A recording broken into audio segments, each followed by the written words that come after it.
මේ ත්‍රිකුණාමලයට අදාළව බුදු පිළිමයක් පාදක කරගෙන මේ කරන සම්පූර්ණ ඉතාමත් අසික්කිත වැඩේ වහාම නතර කළ යුතුයි. ඒ කියන්නේ රටක් විදිහට බුදුරජාණන් වහන්සේ දේශනා කරන ලද ඒ උත්තරීතර වූ බුද්ධ දර්ශනය ඇතුලේ මේ වගේ තුප්පැහි වැඩවලට බුද්ධ චීවරය පාවිච්චි කරන්න ඉඩ දෙන්න එපා. අපි බෞද්ධයෝ, ඒක අපි හොඳටම දන්නවා. අපිටත් කැක්කුමක් තියෙනවා බෞද්ධකම, සිංහල ජාතිය වගේ දේවල් වලදී. හැබැයි අසාධාරණ මේ වගේ බොරු දේවල් වලට එරෙහිව කතා නොකළොත් ඒක සමස්ත බෞද්ධයින් වෙනුවෙන් කරන අපරාධයක්. මේ වෙනකොට මේ ත්‍රිකුණාමලේ නිර්මාණය කරපු සිද්ධිය ගරුතර මහානායක හාමුදුරුවන් පවා නොමග යවමින් සිද්ධ කරන්නේ තන්නේ කර බොරුවක්. ඒ කියන්නේ මේ ඉඩ ප්‍රදේශය මේක වෙරළ ආරක්ෂණ දෙපාර්තමේන්තුව විසින් මේක ආරක්ෂිත ප්‍රදේශයක් විදිහට ඩික්ලෙයාර් කරනු ලබනවා. මේක පන්සලට යාබදව තිබුණු පන්සලට අදාළ වුණු ඉඩමක්. හැබැයි මේක අනවසර ඉඩමක්. මේක මෙච්චර කාලයක් දීලා තිබුණේ මේ නිකන් අවන්හලකට මේක කුලියට දීලා ඒකෙන් රෙන්ට් එකක් ආය කරගෙන තිබුණා. ඊට පස්සේ මේ ඉඩම මෙතනින් ඉවත් කරලා දැන් මේ වෙරළ ආරක්ෂණ ක්‍රියාවලිය යටතේ මේවා රිසර්වයර්ස්, ඒ නිසා මේවා ඉවත් කළ යුතුයි කියන තැනට තීන්දුවක් ගන්නවා. ඒ ඉවත් කිරීමට අදාළ තීන්දුව දැනුම් දුන්නගෙන් පස්සේ මෙතනින් මේ රෙස්ටුරන්ට් එක ඉවත් වෙනවා. ඒ කියන්නේ මේ අවන්හල ඉවත් වෙනවා. ඒ අවන්හල උතනින් ඉවත් වුණාට පස්සේ ඉඩම අත්පත් කර ගැනීම වළක්වාලන්නට මේ බුද්ධ චීවරය දාගත්ත පිරිස කටයුතු කරන්නේ බුදු පිළිමයක් පාවිච්චි කරලා. ඒ කියන්නේ මේ ඉඩම පවරා ගැනීම වළක්වාලීම සඳහා තමයි බුදු පිළිමය කියන දේ පාවිච්චි කරන්න මේ පිරිස කටයුතු කරනු ලබන්නේ. මොන තරම් අප්‍රසන්න වැඩක්ද කියලා ඔබ නිකමට කල්පනා කරලා බලන්න. උත්තරීතර වුණු බුද්ධ චීවරයත් උත්තරීතර වුණු බුද්ධ ප්‍රතිමා වහන්සේත් පාවිච්චි කරලා මේ කරන තුච්ච වැඩේ නතර කළ යුතුයි. ගලගොඩත්තේ ඥානසාර හිමිත් ගිහිල්ලා එතන දැන් මේක සූදානම් වෙනවා මහා දැවැන්ත සිංහල බෞද්ධ බලවේගයක් මේ වෙනුවෙන් පෙනී හිටියා වගේ දෙයක් කරන්න. මේක සම්පූර්ණ බොරුවක්. මේ වැඩේට රැවටෙන්න එපා.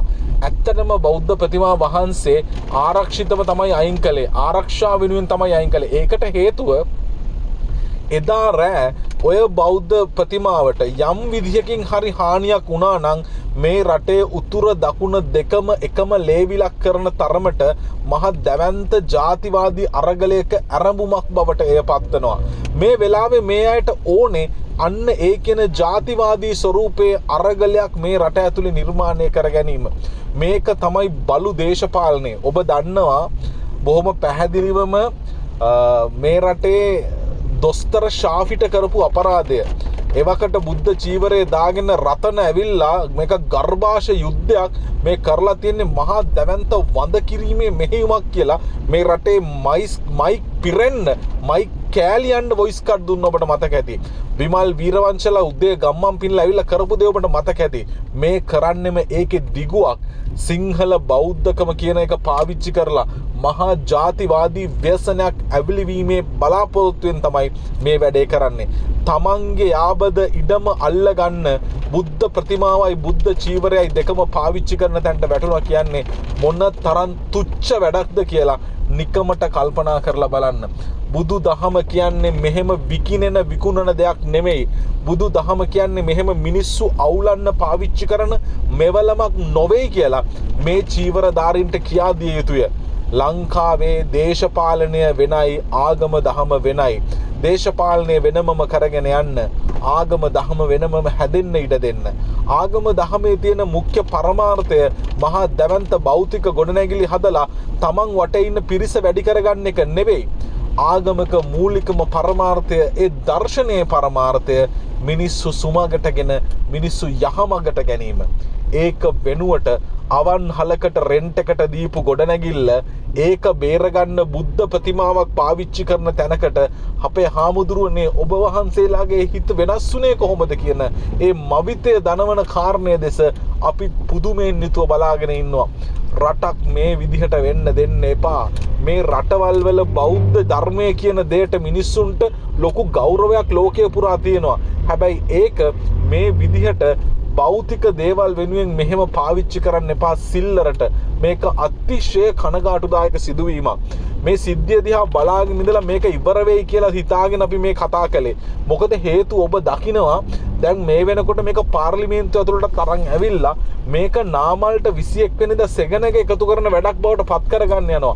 ඒ කියන්නේ සිංහල බෞද්ධ ජාතිය අනතුරේ හැමදාම දේශපාලනය මෙයාලා කරේ සිංහල බෞද්ධ ජාතිය අනතුරේ මේක බේරගන්න හැමෝම පෙරට එන්න කියන බුද්ධ චීවරයේ පිටිපස්සේ හැංගිලා දේශපාලනය කරපු තුච්ච දේශපාලන න්‍යාය පත්‍රයක් මේ අයට තිබුණේ.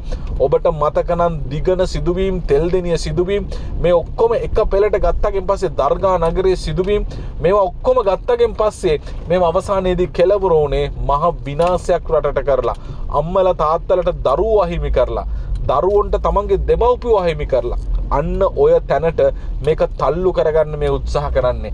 කිසිදු පදනමක් නැති ක්‍රියාවලියක් වග අප කිසිම බියකින් තොරව මේ කියනවා.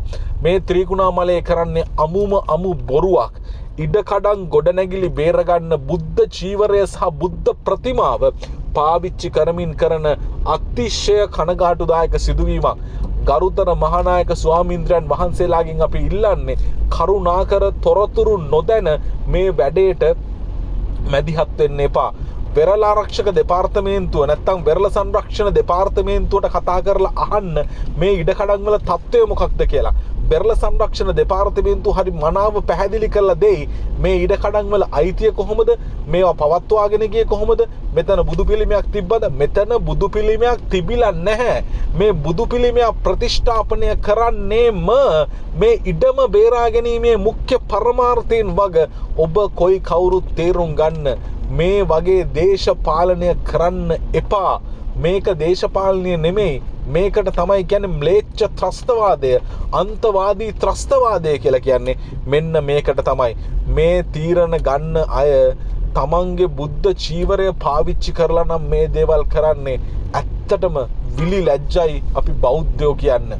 මේ වගේ පටු දේවල් වලට, භෞතික දේවල් වලට බුද්ධ චීවරය පාවිච්චි කරන තරමට හිත නම්මශීලී වුණේ කොහොමද කියන එක නම් හිතා ගන්න අමාරු තත්ත්වයක්. කරුණා කරලා දැන්වත් ඉල්ලන්නේ මේ රටේ උගත් බුද්ධිමත් බෞද්ධ ආගම කියන දේ දර්ශනය පිළිබඳව විශ්වාස කරන මිනිස්සුන්ට අපි කියන්නේ ඇවිලෙන්න එපා, නිවෙන්න. ගලබොඩත්තේ ඥානසාරලා බැහැලා තව අය මෙතන බැහැලා හදන්නේ මේක මහ විනාශයක් දක්වා අවුලලා ඒ ගින්දර වලින් මෙයාලගේ දේශපාලනික බලාපොරොත්තු ඉෂ්ට කරගන්න. කරුණා කරලා ඒ කියන අප්‍රසන්න වැඩේට ඉඩ දෙන්න එපා.